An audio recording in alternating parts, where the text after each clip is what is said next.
All right, boys. So now that we've gone over the boring theory part of the chapter, let's go ahead and start the practical side where we learn how to use different commands. What is the IP command?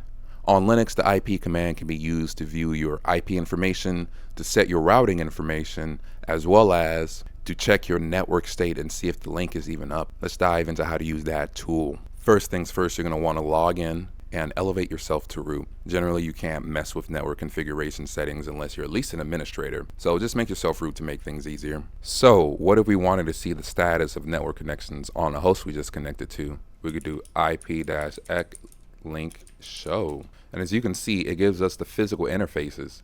And it shows us how much data is being transferred over this interfaces. You see, it shows us the amount of bytes received, the amount of bytes sent, and then also shows us how many of those bytes got dropped right here. So this is a good way for you to test the actual physical interface to see if you might have a problem, like with your network card or something. What if we wanted to actually view the IP information, like the IP address? Well, to do that, we do IP address show. And as you can see, it gives us the IP information. It gives us the IP address itself. It gives us the interface it's tied to, which is right here. It even gives us its MAC address right here, right?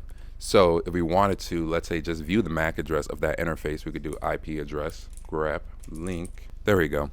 Remove the extra space because it's looking for the space after the character. But as you can see here, underneath link/ether, we can actually see the MAC address of that interface, which is the same thing as if we were to scroll back up, and you can see right here, link/ether ENS18.